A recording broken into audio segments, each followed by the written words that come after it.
Hi pet lovers, మరొక చక్రవిడితో మీ ముందుకు వచ్చేసాను. మీ అందరు చూస్తుంది ఇక్కడ హై క్లాస్ సోమర్స్ అని చెరుపాటి ఏప్రిల్ అని చెప్పి. సో ఈరోజు అయితే ఈ న్యూస్ నేను ఇప్పటిదాకా మీ అందరికీ చెప్పలేదు, దానికి చాలా హ్యాపీగా ఉందన్నమాట. సో మనమైతే మన మేడ మీద ఒక చిన్న సెటప్ అయితే స్టార్ట్ చేస్తున్నాము. సో అది ఏంటన్నది ఒక చిన్నపాటి సీక్రెట్గా ఉంచుతాము. వీడియోని చివరి దాకా తెలిసి చూస్తే మాత్రం మీకు తప్పకుండా చిన్న హిట్ అయితే వచ్చేస్తుంది. సో నేను ఇప్పుడు ఒక ఐటమ్ అయితే బుక్ చేశాను, దానికోసం ఆ సెటప్ కోసం అనమాట.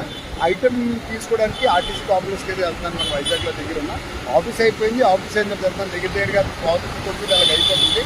సో వీడియోని చివరి దాకా చూడండి, నెక్స్ట్ లైక్ చేసుకోండి. అది ఏంటని ఉంటే బాగుంటుంది అనుకుంటున్నారు మీరు కమెంట్ కోసం కమెంట్ అయితే చేసేయండి.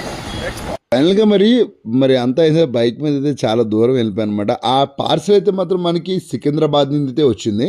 సో సింపుల్గా వెళ్ళి తీసుకోవడమే కదా అంతే అని అనుకున్నాను. కానీ వెళ్ళిన తర్వాత అర్థమైందన్నమాట, ఆ సమ్మర్లో వాళ్ళు ఎంత కష్టపడుతున్నారో అర్థమైపోయింది అక్కడ ఉన్న ఎవరైతే కూలీలు ఉన్నారో. సో లిటరల్గా ఏంటంటే నా పార్సల్ అయితే దొరకలేదు. నేను దగ్గరగా 1.5 hours అయితే ఇంకా వాళ్ళు ఎంత దగ్గర దొరకదు నేను వెతుక్కున్నాను అనమాట. సో చాలామంది అలాగే వెతుక్కుంటున్నారు. ఎందుకు అని అంటే మరి వాళ్ళు ఆ ఎండలకి ఇవన్నీ తట్టుకోలేక రోజు నుంచి వెతికి ఇంకా ఫ్రస్ట్రేట్ అయిపోయి ఉన్నారు. సో నేనైతే కంటిన్యూగా అలా వెతుకుతూనే ఉన్నాను. ప్రతి పార్సల్ తడివేశాను అనమాట, తీసి రివర్స్ చేసి మొత్తం.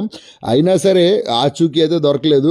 ఫైనల్గా ఒక ఆయన్ని అలా రిక్వెస్ట్ చేస్తే అప్పుడైతే రేట్లు దొరికాయి మనకి. సో దగ్గరగా గంట అయితే వెతికాం మనం. చూడండి ఒకసారి ఎంత ఉందో లోపల. సో అన్న వచ్చి హెల్ప్ చేసాడు అనమాట. హెల్ప్ చేసి ఇక్కడ ఉంటుంది అని చెప్తే ఫైనల్గా అదిగోండి ఇక్కడ ఉన్నాయి. అది ఏంటా అన్నది మీకు కనబడితే తర్వాత చెప్తాను. సో ఇంటికైతే పట్టుకెళ్ళిపోవాలి. చాలా ఇప్పుడైతే ఫ్రస్ట్రేట్ అయిపోయింది. దగ్గరగా 1 hour వెతికాను అనమాట. సో ఫైనల్గా అయితే నేను వెతికి దగ్గర దొరకలేదు, ఇంకో దగ్గర అయితే దొరికేసింది. మనం ఇప్పుడు తీసుకెళ్ళి ఇంట్లో చెప్తాను మీకు ఏంటా అన్నది.